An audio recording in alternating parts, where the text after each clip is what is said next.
you begin an investigation. Based on what?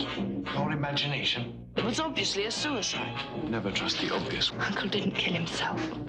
Before a lifetime of adventure came the adventure of a lifetime. What's your name? Holmes. Sherlock Holmes. You are the police? My name is Sherlock Holmes.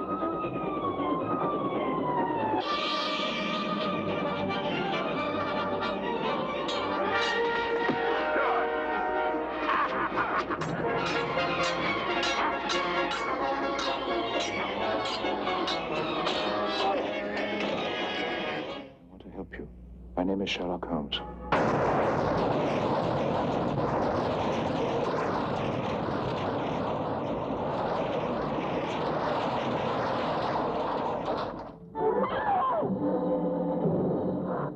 Good evening, Lord Carfax.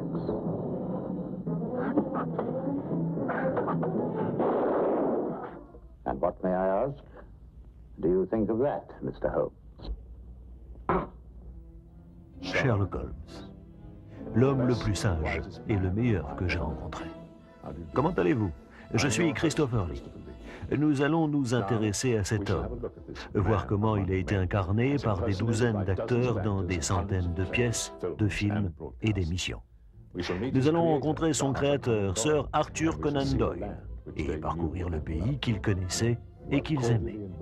Je vous invite cordialement à vous joindre à nous pour découvrir les 1000 visages de Sherlock Holmes.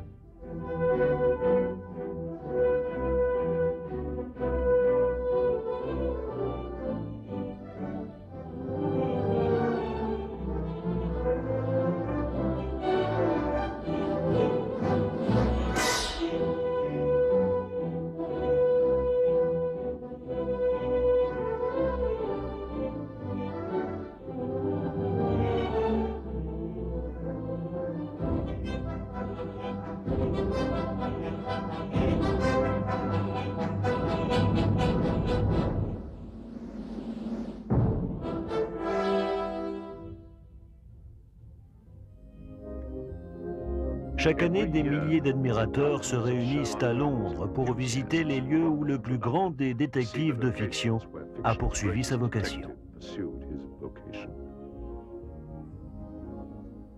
L'hôtel Sherlock Holmes a un excellent point de départ pour un circuit dans le Londres de Sherlock Holmes.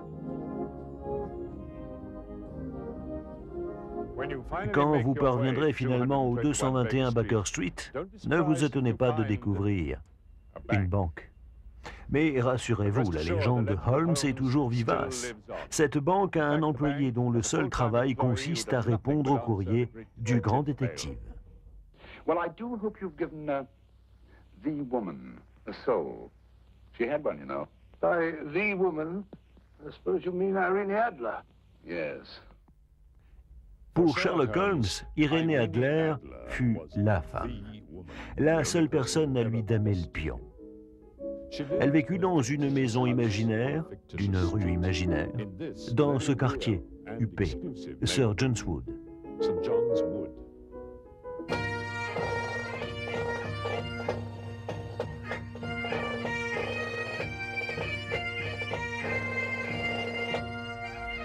Scotland Yard, le QG de l'inspecteur Lestrade, ce détective qui recueillit si souvent les fruits du travail remarquable de Holmes. Where is Lestrade? Well, I imagine at the moment he's pretty well occupied. Just a minute, MacDonald. Get over there, all of you. You're under arrest. Now, put up your hands. La Tamise, le décor de la poursuite spectaculaire du signe des quatre. Holmes y abattait d'un coup de feu Tonga, le Mélanésien dément, avant qu'il n'utilise sa sarbacane mortelle. Ses ossements gisent au fond du fleuve. Le mystérieux Loch Ness, en Écosse. Sherlock Holmes n'y rencontra le monstre que dans les films. Il s'avéra que c'était un ingénieux sous-marin.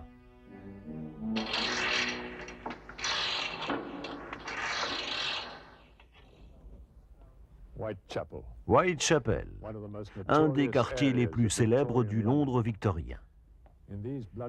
C'est dans ces ruelles sanglantes que Sherlock Holmes vainquit 2 fois au cinéma le criminel le plus redoutable de son époque, Jack l'Éventreur.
Occasionally to read detective stories. It always annoyed me how in the old-fashioned detective story, the detective always seemed to get at his results either by some sort of lucky chance or a fluke, or else it was quite unexplained how he got there. He got there, but he never gave an explanation how. It didn't seem to me quite playing the game. It seemed to me that he's bound to give his reasons why he came to his conclusions. Well, once I began to think about this, I began to think of turning scientific methods, as it were, onto the work of detection. And I used, as a student, to have an old professor, his name was Bell, who was extraordinarily quick at deductive work. Arthur Conan Doyle n'avait que 17 ans quand il rencontra le docteur Joseph Bell à l'université d'Édimbourg. 11 ans plus tard, il transformait ce maître de la méthode scientifique en détective amateur. Le premier au monde, dans la première histoire de Sherlock Holmes, une étude en rouge.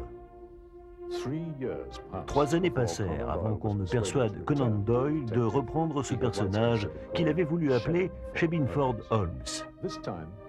Cette fois, ce fut un Américain des magazines Lippincott qui commanda un nouveau roman publié simultanément en Angleterre et aux États-Unis, Le Signe des 4.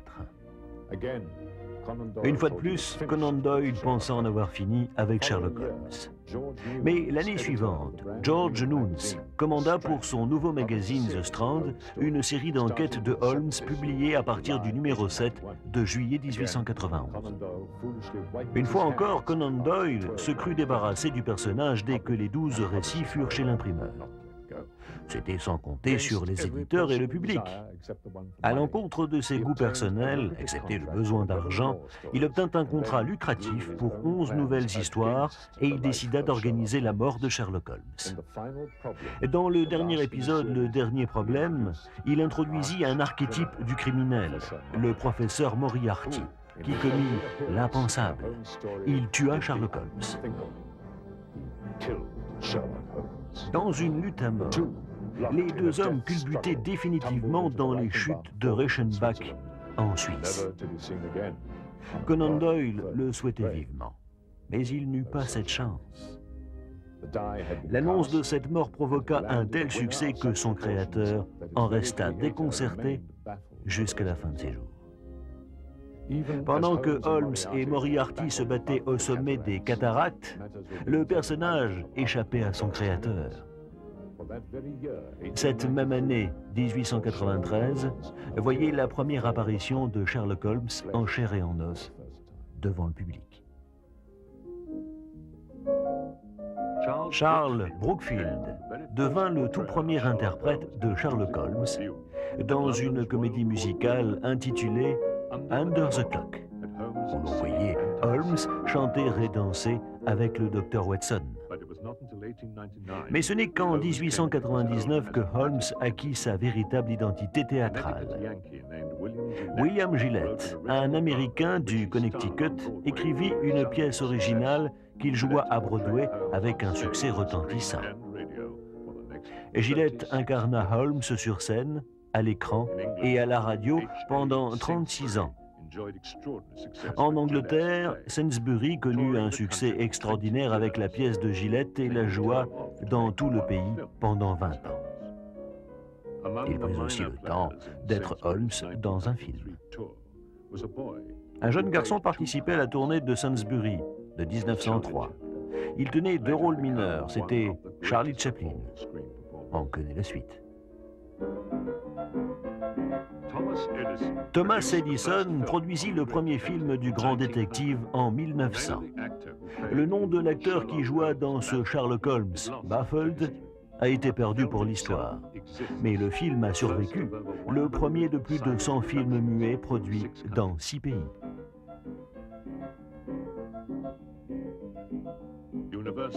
Universal produisit Une étude en rouge en 1914, interprétée par Francis, le frère du réalisateur John Ford. Gillette adapta sa fameuse pièce à l'écran en 1916. Malgré ses 63 ans, il obtint une critique élogieuse et réaffirma sa prédominance sur le personnage. Lee Norwood fut le Sherlock Holmes le plus prolifique avec un total renversant de 47 films en 3 ans. Gillette et Norwood étaient les préférés de Conan Doyle dans le rôle.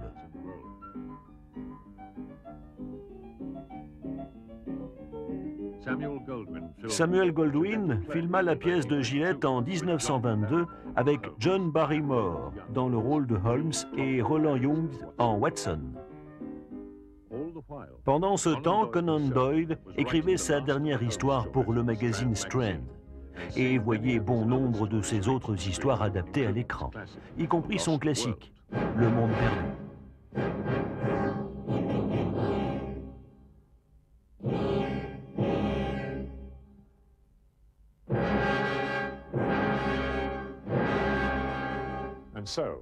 Ainsi, Sherlock Holmes et son créateur, malgré lui, furent enfin réconciliés. Sir Arthur Conan Doyle ne fut pas fait chevalier pour avoir inventé Sherlock Holmes, mais le monde le connaissait grâce à lui. Peut-être a-t-il finalement accepté son fils bâtard dans son cœur, après avoir vécu ensemble 60 aventures publiées. Plus probablement, a-t-il apprécié l'aspect financier de son travail. L'humanité, elle, en a apprécié le fruit. Comme Sherlock Holmes l'a lui-même déclaré avec sa modestie proverbiale, je crois que je peux dire, Watson, que je n'ai pas vécu en vain. Ma présence a rendu l'air de Londres plus respirable. Nous allons rencontrer le plus fameux de tous les Sherlock Holmes. Basil Rathbone, Sir Arthur Conan Doyle, mourut le 7 juillet 1930 à l'âge de 71 ans. Il laissait un héritage fait de romans passionnants pour le public et d'une étrange dévotion à une des lubies à succès de son époque, le spiritisme. Doyle réussit à convertir Sir Edward Challenger à cette pratique mystique. Dans un de ses derniers romans, Au pays des brumes, le vieil explorateur du monde perdu s'agenouillait en criant sa joie d'avoir découvert cette nouvelle foi. Heureusement pour l'histoire de la littérature, une telle humiliation fut épargnée à Sherlock Holmes. Le grand détective garda son scepticisme concernant le surnaturel jusqu'à la fin. Comme il le disait au docteur Watson, « Le monde est assez grand pour nous sans avoir recours aux fantômes. » Si son créateur était évidemment mortel, Holmes lui-même a démontré une résistance à la mort pour le moins surnaturelle. Durant la vie de Doyle, Holmes était apparu à l'écran une centaine de fois. 41 pièces différentes avaient séduit les publics du monde entier, dans une douzaine de langues, au cours de milliers de représentations. Dans les années 30, l'arrivée du son synchrone allait donner à Holmes une nouvelle dimension. Le premier Holmes parlant à l'écran fut Clive Brooke, un ancien journaliste, héros de la Première Guerre mondiale. Avec sa lèvre supérieure paralysée, Brooke interpréta Sherlock Holmes dans 2 longs métrages et une courte comédie. Raymond Massey, plus connu pour son interprétation d'Abraham Lincoln, sur scène et à l'écran, venait de Toronto. Il était lui aussi vétéran de la Première Guerre mondiale. Il joua de nombreux personnages mémorables dans les années 30 et parmi eux Sherlock Holmes dans The Speckled Band.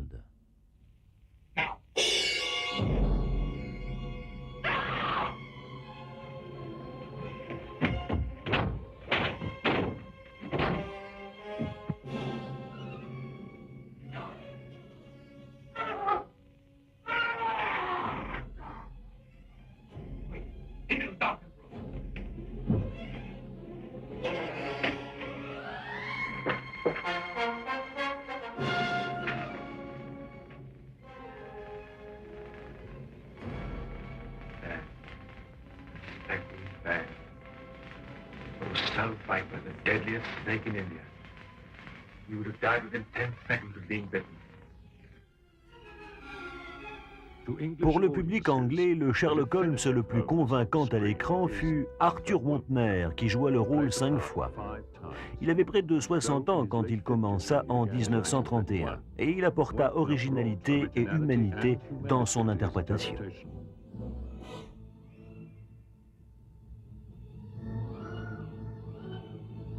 Come in, my dear Professor.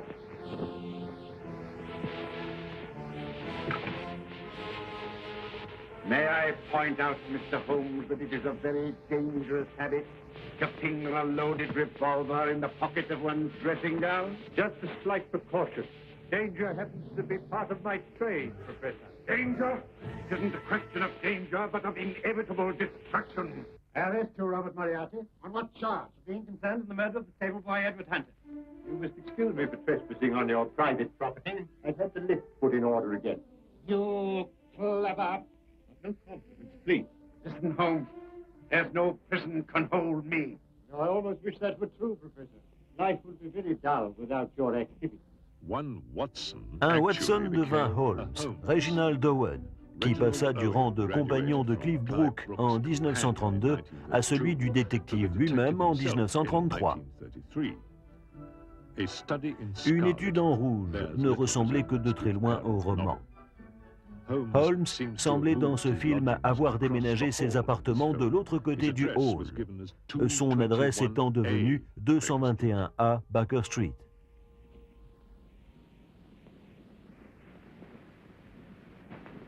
A client, Watson. Where? The widow standing under the street lamp. A widow? Would you like to bet on that? Of course. Well, I'm not going down the street to ask her. Ah. Won't be necessary. She's made up her mind. So you deduce at a distance, eh? Not in this case. I recognized her features. She's a Mrs. Murphy. Her husband was murdered. Help! Murder! Help! Help! Help! Holmes! Holmes! Holmes! Are you all right? Quite all right. Thank you, Watson. Take them downstairs. Le chien des Baskerville fut tourné 5 fois avant que Basil Rathbone ne revête le célèbre chapeau en 1939. Cet acteur populaire de 47 ans, originaire de Johannesburg, en Afrique du Sud, avait montré à l'écran son habileté à manier l'épée. Il avait déjà été tué 1 fois par Leslie Howard et 2 fois par Errol Flynn. Comme vous le voyez, la 20th Century Fox ne considérait pas Rathbone comme une superstar. Cette erreur ne fut pas répétée par la Fox ou par ses successeurs chez Universal. Le Watson de Rathbone était l'adorable et maladroit Nigel Bruce, qui, bien que de 3 ans le cadet de Rathbone, paraissait plus vieux que lui. Leur connivence fut magique et dura pendant 14 films et 8 ans de radio.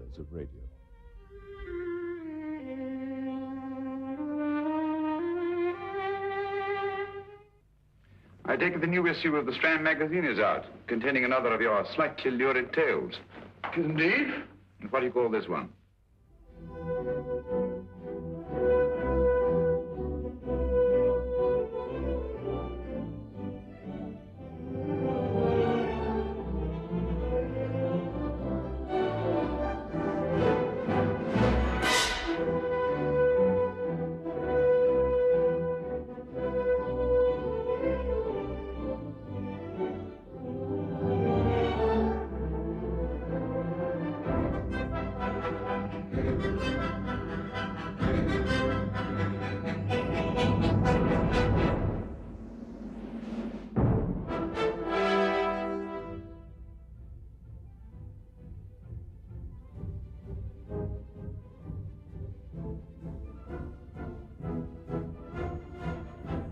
My pursuer, meaning you, my dear Holmes, would then be plunged 60 feet into the sewers below. Holmes!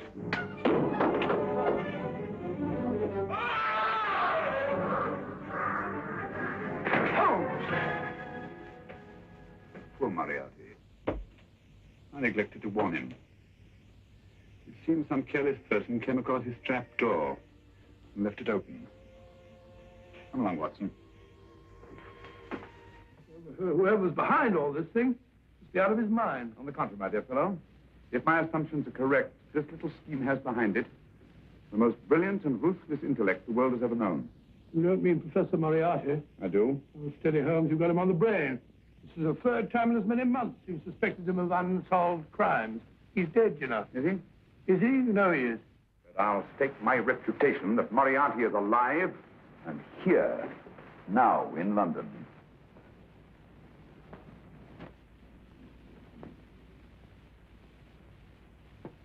Oh, Professor Moriarty. Not that I wish to appear inquisitive, but to what am I indebted for the pleasure of this visit? Scotland Yard will be interested.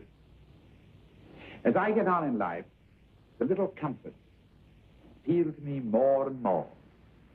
Oh, I beg your pardon. Won't you sit down? Thank you. And now, Professor Moriarty, what can I do for you? Everything that I have to say to you has already crossed your mind. My answer has no doubt crossed yours. That's final? What do you think?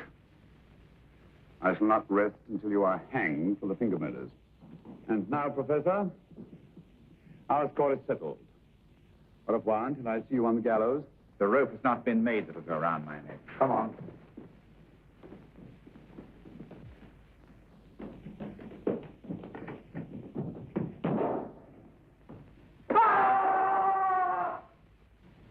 An evil man, Holmes, but what a horrible death. Better than he deserved.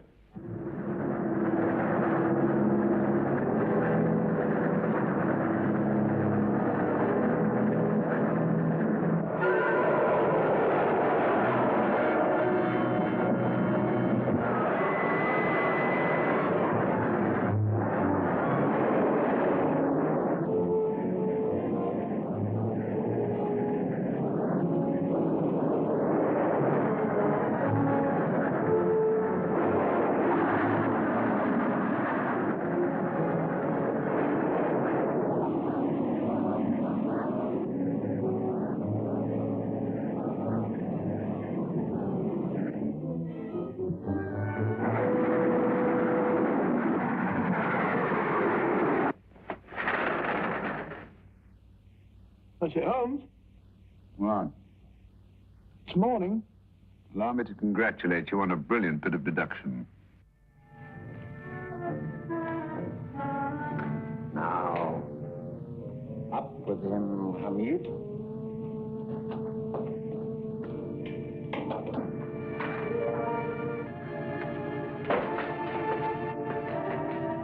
Plenty of fuel in the tank?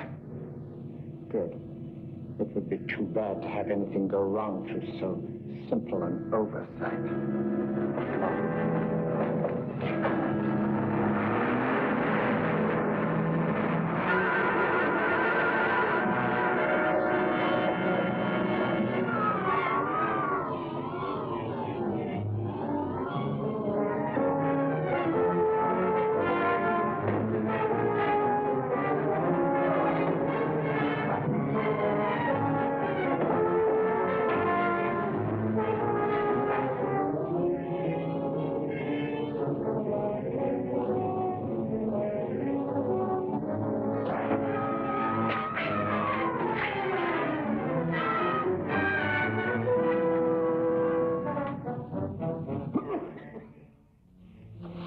Gentlemen, the Bank of England plates. Well, Mrs. Courtney, so we meet again. No, I shouldn't do that if I were you, Colonel Cavanaugh. I must congratulate you, Mr. Holmes. You're far more clever than I thought. Thank you, Mrs. Courtney. Praise from you is indeed gratifying. I shall always cherish the memory of your flattering words. Memory? Oh, thank you. And now I have a most regrettable task to perform. Holmes, you all right? Perfectly, thank you, old fellow, but I think this gentleman on the floor requires some medical attention. We will see that he looks his best, you know, when he's hanged. Au commencement du tournage du Chien des Baskerville en 1939, Basil Rathbone s'enthousiasmait. Je crois que Holmes est un des plus grands personnages de fiction. Jouer un tel rôle signifie pour moi autant que dit Hamlet. Quelques années plus tard, il considérait son séjour à Baker Street avec moins de sympathie. Je ne sais pas comment Watson a pu supporter Holmes toutes ces années. Je sais comment j'ai fait. Le seul problème que je ne pouvais résoudre était le même que celui de Conan Doyle. Comment me débarrasser de ce type? Tant que le public est concerné, aucun des deux n'y parviendra.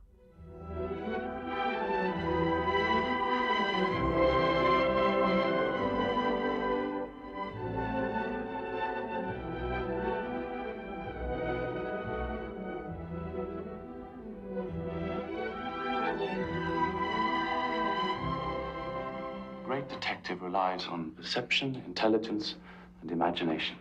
Where'd you get that rubbish from? It's framed on the wall behind you.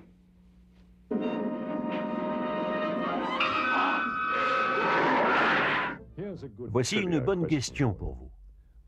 Quand Sherlock Holmes a-t-il fait ses débuts à la télévision?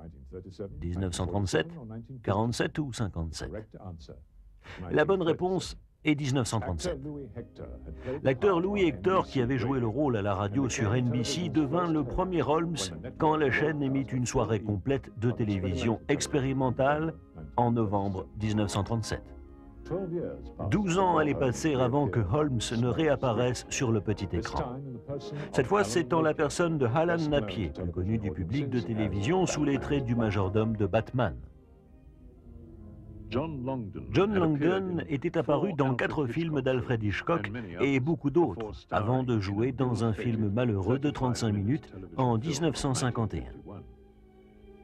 Intitulé L'homme à la lèvre tordue, il était basé sur une nouvelle de Conan Doyle du même titre. It's a matter of simple deduction, madam.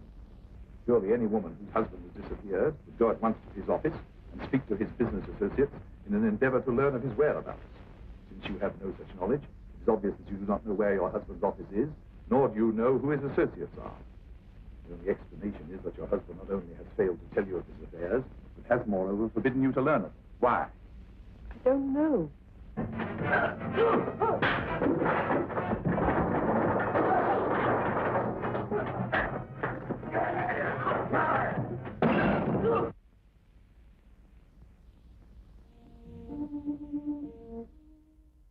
Il n'est pas surprenant que l'interprète suivant du rôle en TV fût... C'est cela, Basil Rathbone. Le Sherlock Holmes le plus fameux de l'écran n'en avait pas encore fini avec le personnage. Il ne fit pas seulement de nombreuses apparitions à la télévision, mais essaya aussi en 1953 de monter une pièce écrite par sa femme. Son échec à Broadway et la mort inattendue de Nigel Bruce marquèrent la fin d'une époque et la dernière apparition de Rathbone dans ce rôle. Mais la carrière télévisée de Sherlock Holmes ne faisait que commencer. I want to allow Holmes to investigate. A court order was issued this morning. A court order for what? The exhumation of Sir Charles's body. The autopsy has been completed. Sir Charles died from arsenic poisoning. En 1954, l'acteur Ronald Howard apparut dans une série de 39 films tournés en France. Le fils de l'acteur immortel, Leslie Howard, fut un des plus jeunes à jouer le rôle.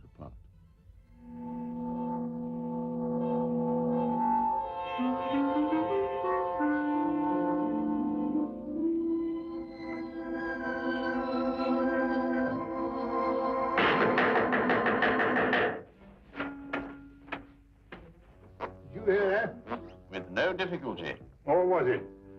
According to my deductions, I should imagine that someone is at the door.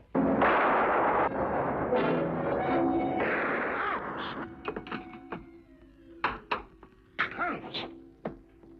What are you doing? I hope I didn't alarm you, old chap. I'm just taking gun prints. This is the end.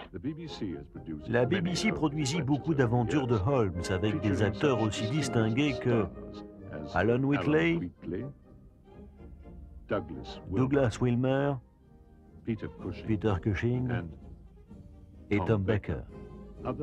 D'autres téléfilms britanniques mirent en scène Ian Richardson et Jeremy Brett. Et certains même trouvèrent en Holmes un sujet de comédie.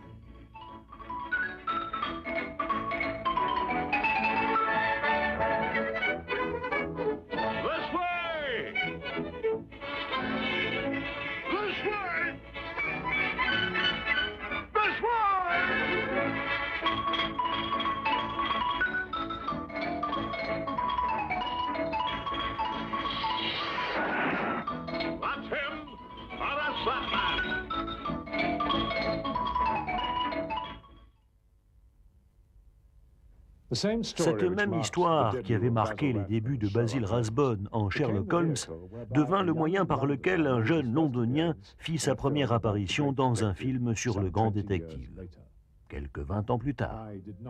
Je n'ai pas joué Sherlock Holmes dans Le Chien des Baskerville en 59, bien que j'en ai joué un des rôles du titre. Non pas le chien, en Sir Henry Baskerville. Je n'étais pas seulement menacé par ces légendaires canines phosphorescentes, mais aussi par une tarentule. Heureusement, j'étais sauvé par mon excellent ami Peter Cushing.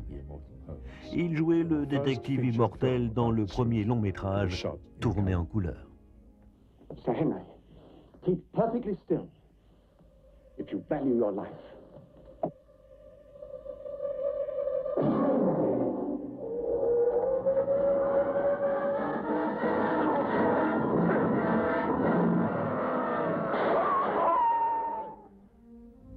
En 1962, une société allemande m'offrit la chance de jouer Holmes à mon tour dans Sherlock Holmes et le collier de la mort. Thorley Walters interprétait mon Watson et reprit le rôle plus tard pour John Wilder. Malheureusement, nos voix furent remplacées sur la bande-son par celles d'autres acteurs. Watson, for the last time. On guard. All right, if you insist.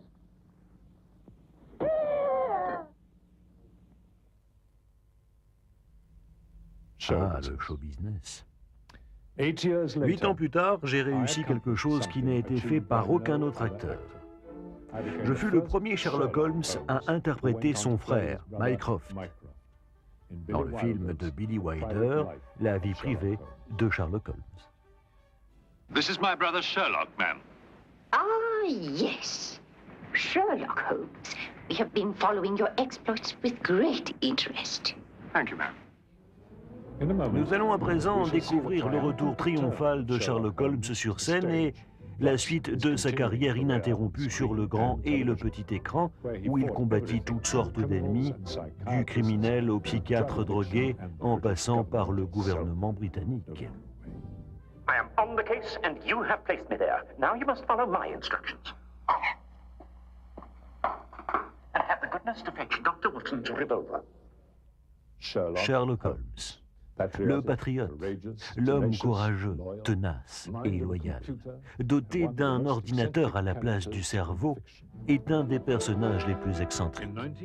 En 1970, George C. Scott incarna un homme qui pensait être Sherlock Holmes dans Le Rivage oublié. Watson, dans cette touchante comédie, était interprété pour la première fois par une femme, Joanne Woodward. Plus tard, le film fut refait pour la télévision avec Larry Hagman, le JR de Dallas, dans Le Retour du plus grand détective du monde.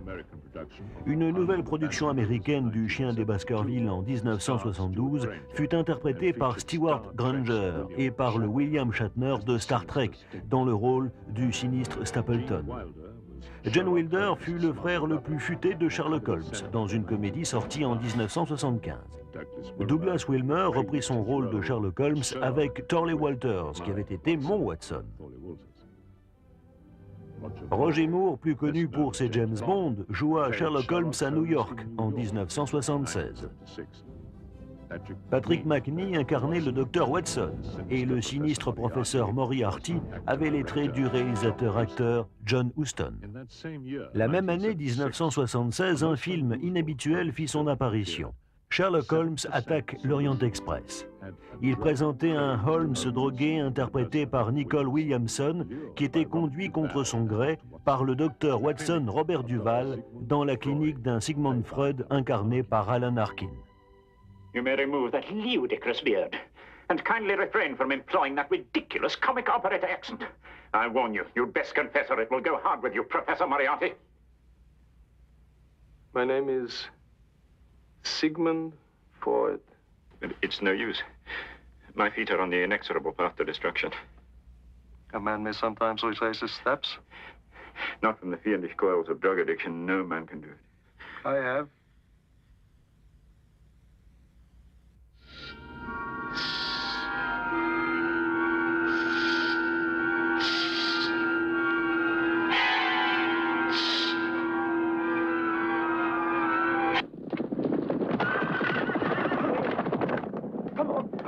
We must make ourselves a target. Quickly! Hello!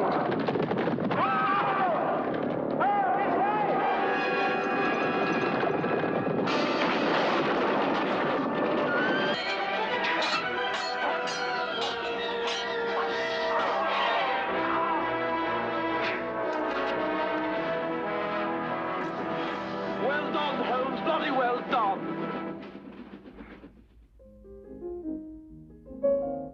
La pièce de William Gillette connut une brillante renaissance en 1970 grâce à la Royal Shakespeare Company avec John Wood en Sherlock Holmes. Leonard Nimoy reprit le rôle quand la pièce fut jouée à Los Angeles. Charlton Heston interpréta sur scène une adaptation originale du Signe des Quatre intitulée The Crucifer of Blood. La plus grande surprise de Noël de 1985 fut la sortie du film de Steven Spielberg, Le secret de la pyramide. Le film de ce talentueux réalisateur fut incontestablement un événement.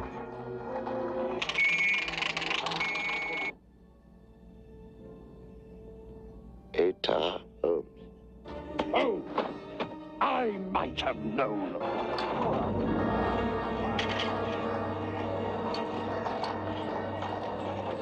Sir, you dropped this. Nice. Oh, very nice. Egyptian. It's only a hallucination. Maybe not. Oh my God. They're going to kill her. Stop! She's alive!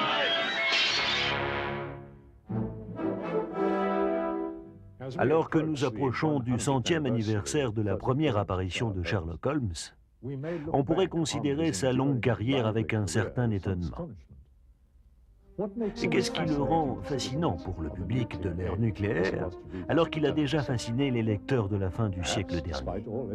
Peut-être contre toute évidence, cherchons-nous encore un peu d'ordre dans un univers sans cesse plus désordonné. Peut-être est-ce le simple plaisir de regarder un maître se livrer à sa dangereuse activité. Le docteur Watson l'a constaté.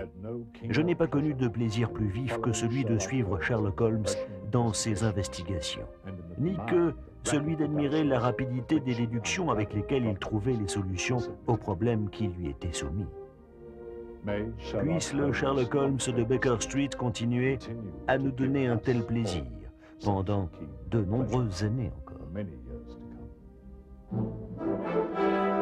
Nous allons découvrir ensemble quelques séquences classiques qui présentent les 1000 visages de Sherlock Holmes. Depuis le début de ce programme, nous sommes dans le salon de la maison de Sherlock Holmes, près de Trafalgar Square. Ici, vous pouvez découvrir des notes concernant des douzaines de cas, et aussi des articles variés qui auraient pu appartenir à Holmes et à Watson, mais qui étaient ceux dont Sir Arthur Conan Doyle s'est inspiré. Sherlock Holmes s'est décrit lui-même en termes simples. Je suis un détective qu'on vient consulter, si vous pouvez comprendre ce que cela veut dire. Ici à Londres, nous avons beaucoup de détectives de la police et beaucoup de détectives privés. Quand ils ne peuvent s'en sortir, ils viennent me voir. et je m'arrange pour les mettre sur la bonne piste. Ils me communiquent toutes leurs informations et je peux généralement les remettre dans le bon ordre. Je ne crois pas à ceux qui placent la modestie parmi les qualités. Mon esprit est comme une machine de course qui se détruit, parce qu'elle ne fait pas le travail pour lequel elle a été construite. Je ne peux pas vivre sans que mon cerveau travaille.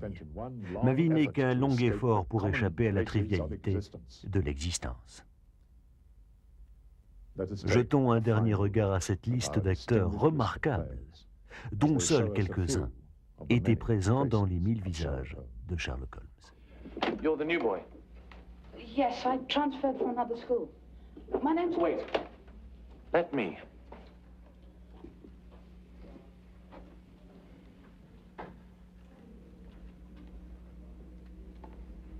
Your name is James Watson. You're from the north of England. Your father is a doctor. You spend a considerable amount of leisure time writing, and you have a particular fondness for custard tarts. Am I correct? My name isn't James, it's John. Oh, James, John, what's the difference? A great deal. Very well. So your name is John. How did I do on the others? You are correct. On every count. How's it done? Is it some sort of magic trick? No, no magic, Watson. Pure and simple deduction. He drew out his entire balance in cash, nearly £10,000, yesterday, just after that young woman was murdered. What does that suggest you, Watson? He paid it out to someone. Precisely. I smell the faint, sweet odor of blackmail. You don't think he paid it out to someone who saw him murder the McLean woman? Sir George never murdered anyone. But he did have that woman's finger, and he evidently did have and pay out a lot of cash. That's the terrifying part about blackmail, Watson. The victim is afraid to fight the accusation, no matter how false. Once the accusation is made, his name is smeared, and sometimes his life is ruined. Well, if George didn't commit these murders, what fiend did?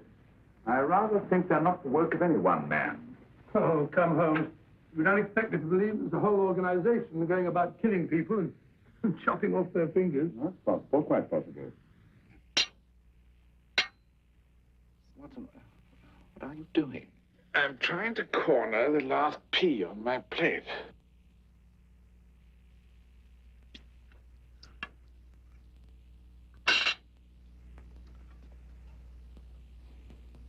Squash my pea. Ah, the game's afoot again.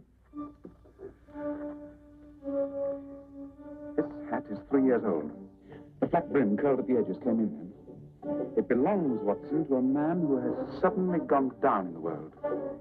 He's middle-aged, goes out little, and has grizzled hair which has been cut in the last few days.